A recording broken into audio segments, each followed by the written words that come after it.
Tingenes by havde en lang historie.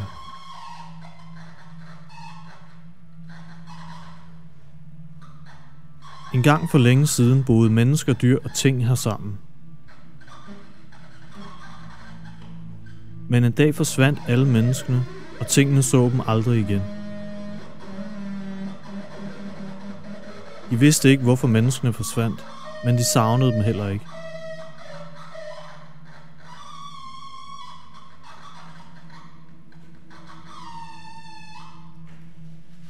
Senere blev også de fleste af dyrene udstillet af soldaterdukkerne. Men soldaterdukkerne er også forsvundet nu. Kun tingene er tilbage.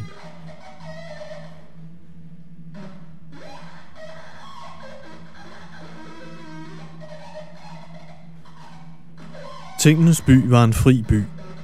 Der var ingen til at regere, kontrollere eller tjene.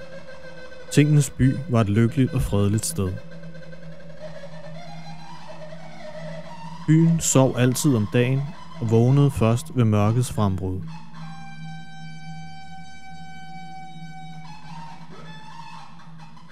Dukkehovedet var den eneste, som så, hvad der skete i løbet af dagen. Når hun fortalte sin historie om, hvad hun så og hørte, lyttede alle opmærksomt, men ingen troede hende rigtigt.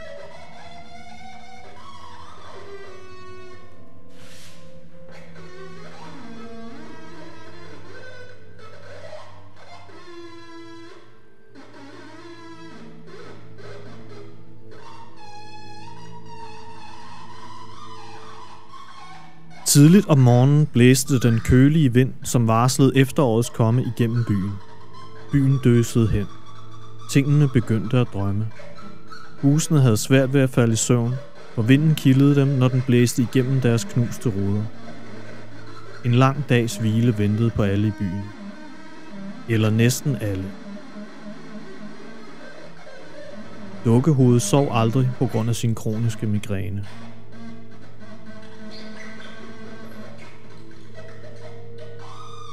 Mens tingene sov og drømte, gik dagen hurtigt forbi. Det var ved at være skumringstid. Husene var de første, som vågnede. De var de ældste beboere og havde slået rod. De kunne ikke længere bevæge sig. Nu smækkede de kun med deres døre og vinduer en gang imellem.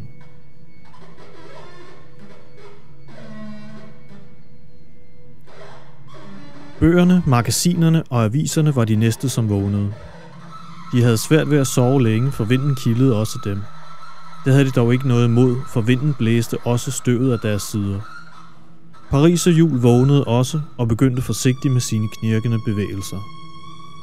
Stolene stod allerede i kø for at få deres daglige ration af vand med brus. De kunne ikke overleve en eneste dag uden vand.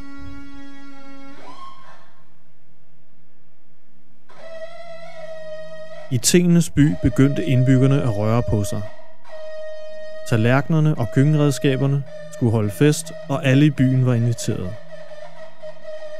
De havde travlt med forberedelserne. De manglede stadig at pynte op og hente vand nok til alle gæsterne.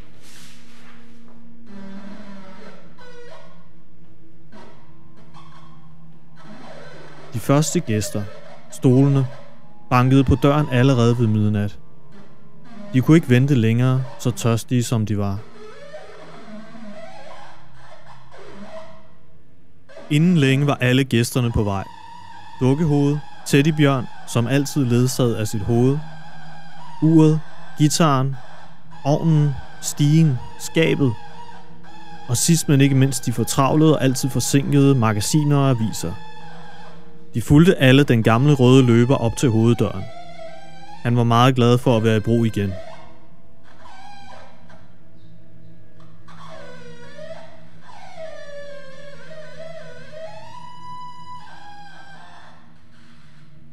Snart var alle i gang med at feste, danse og lave ballade. Tingene var glade og fulde. Dukkehovedet gik amok på dansegulvet med den flotte og elegante Havur. De var et skønt par.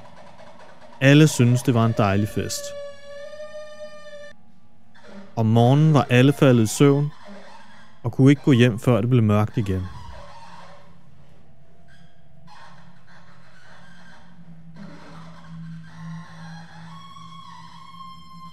Livet var godt i Tingenes by.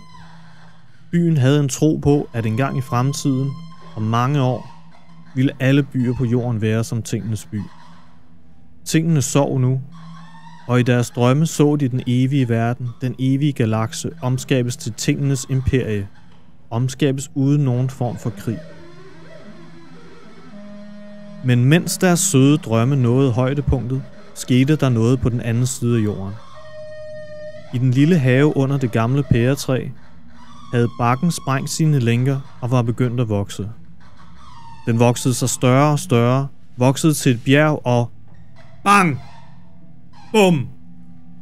Bang! Bang!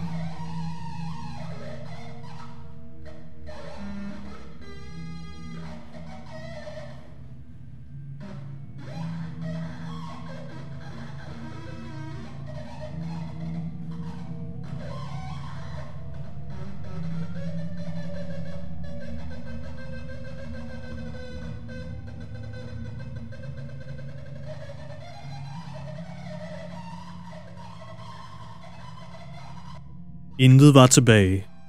Planeten var fuldstændig dækket af dalende hvid aske. Intethedens evige kongerige ventede på sin konges komme.